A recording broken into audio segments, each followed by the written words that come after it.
আপনি রান্না করেছিলেন যখন মুখ্যমন্ত্রী মমতা বন্দ্যোপাধ্যায় হচ্ছে ধর্ণা দিয়েছিল, তো তখন সেই ধর্ণা মঞ্চে কারা কারা আসতো, মুখ্যমন্ত্রী কিভাবে আন্দোলন? ভারতবর্ষের লোক আসতো। মেঘাপত্ররা কোথা করে, মেঘাপত্ররা কোথা করে জানি না। তারপরে পার্থ চট্টোপাধ্যায় বহু সারা ভারত বামফ্রন্ট 34 বছর রাজত্ব করেছে। বামফ্রন্টকে তোলা বার্তারে ওরা আসতো, বুঝেছে বাজার দমে গেল। সারা ভারতবর্ষের লোক এখানে আসতো। এই বামফ্রন্ট 34 বছর আজ করে তোলা বার্তার লোক আসতো। আর মুখ্যমন্ত্রীর সঙ্গে তখন কে কে ছিলেন এই আন্দোলনে? আপনি তো একদম সামনে থেকে দেখেছেন, কি কি মানে কিরকম কি আন্দোলনটা হতো? আন্দোলন কি, মুখ্য টাটাকে তুলতে হবে। আচ্ছা, যে করে হোক টাটাকে তুলতে হবে। টাটাকে তুলতে হবে, মানে সেটা বদনাম করে হোক, গুলি চালিয়ে হোক, টাটাকে তুলতে হবে। টাটাকে তুলতে হবে। আচ্ছা, আপনি কি এখনো রান্নার কাজ করেন? না, তখন করতেন? হ্যাঁ তখন করতে, আমি বয়সে গেছে। তখন 26 দিন টানা আপনি রান্না করেছিলেন? আচ্ছা। আর তখন এই যে এখন যারা তৃণমূলের নেতা, এখন যারা মন্ত্রী হয়েছে, তখন কে কে ছিলেন মুখ্যমন্ত্রীর সঙ্গে? আমি বলতে পারবো না, ওটা কে ছিল বলতে পারবো না। আচ্ছা, 16 কেজি চাল 2000 টাকা পাচ্ছে, এরা মজা লুটছে। টাটার মাঠে জমি কারও নেই। টাটার মাঠে আমি আলুর মাঝে রান্না করছি, সেই এতে টাটার মাঠে জমি, তারা সেই মজুর 2000 টাকা 16 কেজি চাল পাচ্ছে তারা, আচ্ছা, তাদের জমি। আচ্ছা, যখন আপনি ধরুন এই রান্না করছিলেন, মুখ্যমন্ত্রী ধর্ণা দিচ্ছিল, হ্যাঁ, তখন তো বিরোধী দলনেত্রী ছিল মমতা বন্দ্যোপাধ্যায়। তাকে দেখে মনে হয়েছিল যে না, সত্যি উনি আসলে আমাদের পশ্চিমবঙ্গে উন্নয়ন হবে? না, কোনোদিন হবে না, কোনোদিনই হবে না।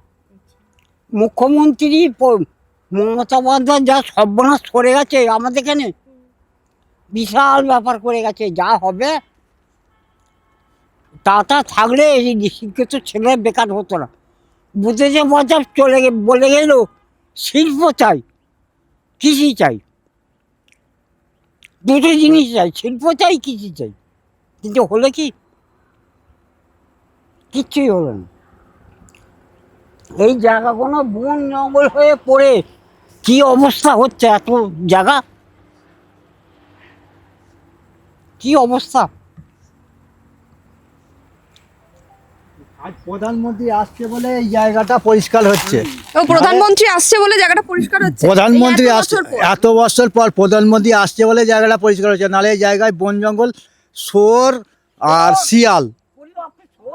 শোর শিয়াল, আপনি গতর দেখলে, শোরের গতর দেখলে আপনার মাথা খারাপ হয়ে যাবে। পুরো মানে তাহলে আপনারা তো বেরোতে পারেন না মানে সন্ধ্যার পর? না, আমরা আমাদের এদিকে আসি না। আচ্ছা, মানে এদিকে মানুষ আসাই বন্ধ করে দিয়েছে? আমরা আসি না, এই দিনের বেলার দিকে আসি, রাত্রিরে এখানে কোনো মানুষ চলাচল করে না। আচ্ছা, আমরা আসি এমনি দিনের বেলা একটু ঘুরতে আসি, ব্যাস।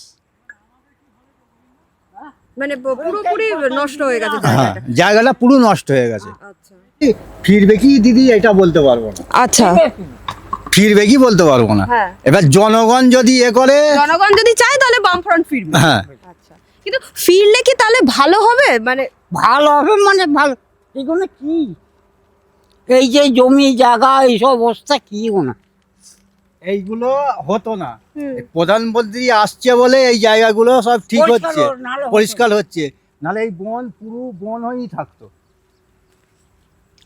দিদিও কোনদিন, দিদি এখন আসে তো, দিদিও কোনদিন এসব বেনা জঙ্গল পরিষ্কার করেনি।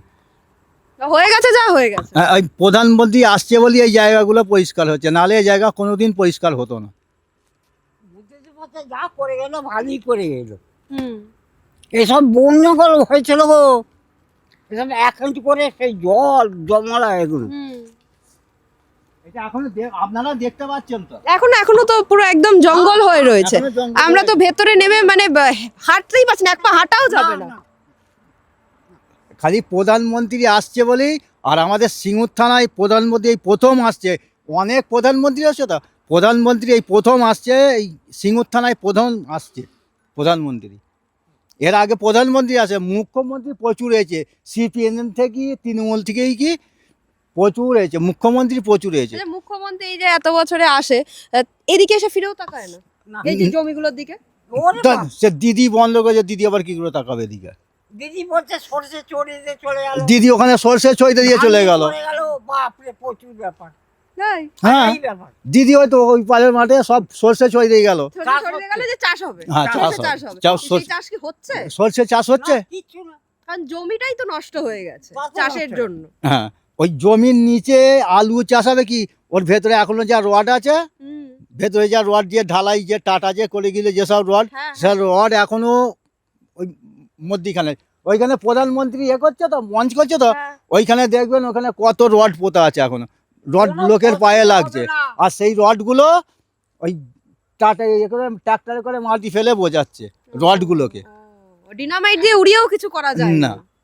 বুদ্ধদেব ভট্টাচার্যের সঙ্গে 90 বছরে কন্টাক্ট আছে, হুম, তার সঙ্গে 90 বছর 90 বছরে কন্টাক্ট আছে। হ্যাঁ।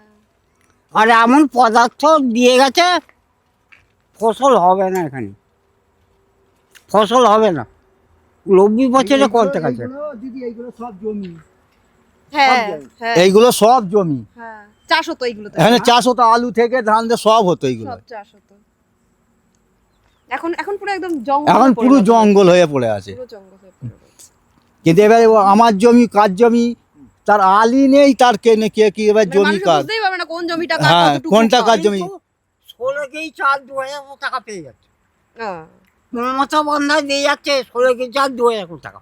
2000 করে টাকা দিয়ে। হ্যাঁ, কার টাকা দিচ্ছে 16 কেজি চাল 2000 টাকা? জনগণের ট্যাক্সের টাকা দিয়ে তো হ্যাঁ ফেরত দিচ্ছে। হ্যাঁ, 16 কেজি চাল 2000 টাকা দিয়ে চলে যাচ্ছে, কোনো ব্যাপার নেই, কোনো টেনশন নেই। সব আলু চাষ হতো, সব আলু চাষের জমি, সব আলু চাষ হতো এই জমিগুলো, সব আলু চাষের জমিতে এখন জঙ্গল হয়ে হ্যাঁ পড়ে রয়েছে। জঙ্গল হয়ে পড়ে আছে, এখানে মেনলি আলু ধান এইসবই চাষ হতো, সবই হয়। সব চাষ হতো। হ্যাঁ। আচ্ছা। 16 কেজি চাল 2000 টাকা মমতা বন্দ্যোপাধ্যায় দিয়ে চলে যাচ্ছে। এই পাড়ের জমিতে আলু ফালু হতো না, এই পাড়ের জমি শুধু ধানই হতো, আচ্ছা। কিন্তু আমাদের এই পাড়ের জমিতে সব আলু ফালু সব চাষ হতো, হুম। এই পাড়ের জমিতে সব আলু চাষ হতো।